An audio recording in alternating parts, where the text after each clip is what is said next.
High everyone, welcome back to my channel Jaya ব্লগসে তোমাদের সবাইকে ওয়েলকাম। সকালবেলা একদম স্নান টান করে আমি রেডি। এদিকে দেখো আমি চুলটাকে ভালো করে আঁচড়ে নিচ্ছি। সকালবেলার প্রতিদিনই আমার এটা ডিউটি থাকে যে প্রথম কাজ স্নান টান করে একদম নিয়ে তারপরে দেখো পুজো দিয়ে তারপরে যা করার কাজ করি। বিয়ের পরে অনেক কিছুই চেঞ্জ হয়ে যায় মেয়েদের লাইফে, তাই নয়? বিয়ের পরে দেখো কত কিছু দায়িত্ব নিতে হয়, সংসার সামলাতে হয়, সব কিছুই করতে হয়। আর বিয়ের আগের জীবন ছিল একরকম আর বিয়ের পরের জীবন হয় আর এক রকম। আমার শাশুড়ি মা আমার জন্য দেখো এখানে কতিলা ভিজানোর জল দিয়ে দিয়েছে, আমি সেটাই খাচ্ছিলাম। আর আমার এক্সপ্রেশনটা দেখো, মুখের মানে চৌমুখের অবস্থাটা খুবই খারাপ, আমি তো এগুলো আগে খাওয়ার অভ্যেসও নেই।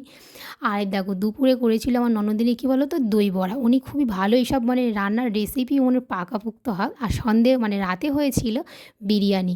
যেহেতু আমার বৈষ্ণব ফ্যামিলিতে বিয়ে হয়েছে তাই এটা হয়েছে নিরামিষ বিরিয়ানি, ঠিক আছে? আমার নন্দরা সবাই বৈষ্ণব, তাই নিরামিষ বিরিয়ানি একদম পনির দিয়ে খুব সুন্দরও হয়েছে।